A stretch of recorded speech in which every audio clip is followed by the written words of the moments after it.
Hello, ça y est, je suis de retour sur ma chaîne Booktube après quelques mois d'absence, je m'en excuse. Et je reviens aujourd'hui avec un nouveau concept de vidéo, j'ai nommé la chronique en 5 minutes top chrono. Alors, l'idée est assez simple, j'ai tout simplement 5 minutes pour vous présenter un livre, vous dire ce que j'ai aimé, ce que je n'ai pas aimé, et puis surtout essayer de vous inciter à le lire. Voilà, c'est le but. 5 minutes c'est peut-être assez long, ça peut également être assez court pour certains livres, surtout que quand j'aime un livre, je m'emballe assez facilement. Et donc du coup, dans ces 5 minutes ne sont pas inclus l'introduction et la conclusion de la vidéo. Soyez tolérants avec moi s'il vous plaît, c'est un exercice je pense qui va être assez difficile au début et j'espère arriver à me tenir à ces 5 minutes, sinon je coupe la suite de ma chronique. Voilà. Cette semaine, je vais vous parler de Shipwrecked, le dernier livre d'Olivia Dade. Il est paru en novembre 2022 aux éditions Piactus, une maison d'édition anglaise, anglaise, donc il n'a pas encore été traduit en français. Pour les curieux, l'édition en relié n'existe que pour les éditions spéciales. Piactus n'a fait que des brochets pour l'instant. Ce livre, Shipwrecked, est le 3e tome d'une série que j'aime beaucoup. Regardez, j'ai tous les livres de la même édition Illumicrate. C'est la série Spoiler Alert. Le premier livre a été traduit en français à ma connaissance. Il me semble Call the Fields n'a pas encore été traduit en français. Alors, cette série, elle parle de quoi? Elle parle tout simplement, elle suit tout simplement les membres d'un casting d'une série télévision américaine à grand succès, God of the Gates, et chaque livre est concentré sur un ou deux acteurs de ce casting. C'est un concept assez intéressant je trouve parce que du coup chaque livre peut être lu indépendamment. C'est des événements qui sont généralement en parallèle, des timelines parallèles comme vous voulez, et on retrouve des grands événements sur chaque livre où on va retrouver tous les membres du casting au même moment. Donc vous pouvez tout à fait commencer par Shipwrecked et ensuite lire la suite. Moi-même, j'ai pas commencé dans l'ordre, j'ai commencé par All the Fields avant de lire Spoiler Alert et ça ne dérange absolument pas à la compréhension de l'histoire. Dans Shipwrecked, on va retrouver deux nouveaux membres du casting, Maria et Peter, qui vont aller tourner leur scène sur une île un petit peu isolée du nord de l'Irlande. Et donc ils vont être eux-mêmes isolés du reste du casting.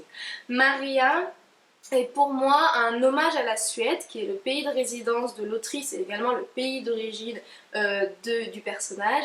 Mais c'est également un symbole de body positive et puis une femme en apparence très forte et très rayonnante. Son opposé et son contraste total est Peter, qui est un personnage bien plus taciturne, bien moins confiant dans son corps et dans sa personne, et qui voit dans le rôle qu'il a eu de God of the Gates enfin la percée tant attendue de sa carrière hollywoodienne. Donc il est prêt à tout faire pour ce rôle, même si ça veut dire se dénigrer. La rencontre entre nos deux personnages principaux est assez cliché dans un certain sens. On va avoir un petit peu l'arc à la Grey's Anatomy de la relation interdite, du oups, j'ai couché avec mon futur collègue. Voilà, mais à part ce côté cliché, dès qu'on se lance dans l'histoire, on a une vraie profondeur aux deux personnages et puis un développement tant de l'intrigue que des personnages qui est très bien construit. J'adore la relation de Maria et Peter, on a un superbe dynamisme et puis on a une relation très humaine. Ils m'ont fait mourir de rire à plusieurs reprises et ils sont définitivement trop craquants. Voilà. Les thèmes de ce livre sont tout simplement, alors c'est un thème un petit peu qu'on retrouve dans les autres livres qui va être l'acceptance de soi, que ce soit l'acceptance de son corps ou tout simplement sa personne, mais on a également la peur de l'échec, le besoin de l'autre pour sentir qu'on a réussi, la peur d'être seul et puis un sujet que j'ai trouvé très intéressant qui est le sujet de l'adoption. Voilà. Ce sont des thèmes, dans l'ensemble, dans la série Spoiler Alert, on retrouve des thèmes qui tournent autour de cette acceptance, du succès, de l'amour de soi, etc. C'est quelque chose que j'aime beaucoup avec Olivia Dade. Elle a une certaine manière d'avancer des personnages qui sont fragiles en eux-mêmes, mais qui vont se servir des autres, qui vont, avec le support des autres, devenir le meilleur d'eux-mêmes. Ce sont des personnages qui représentent un petit peu toute tranche de la société et je pense à venir on en aura des personnages de la communauté LGBTQ+. Nous avons des personnages qui sont vraiment en chair, qui ne sont pas une copie-collée des certains mannequins photoshopés qu'on peut voir dans des magazines. C'est des personnages voilà, qui sont concrets, qui sont en chair et auxquels on arrive à s'identifier assez facilement. On a aussi voilà, les hommes de ces romances ne sont pas le prince charmant, le super-héros, l'homme parfait. Non, ils ont les failles, leurs propres failles également. C'est le cas hein, de Peter hein, avec son manque de confiance, mais ça va être aussi le cas de Marcus dans Home the Fields et puis d'Alex dans Spoiler Alert. Voilà.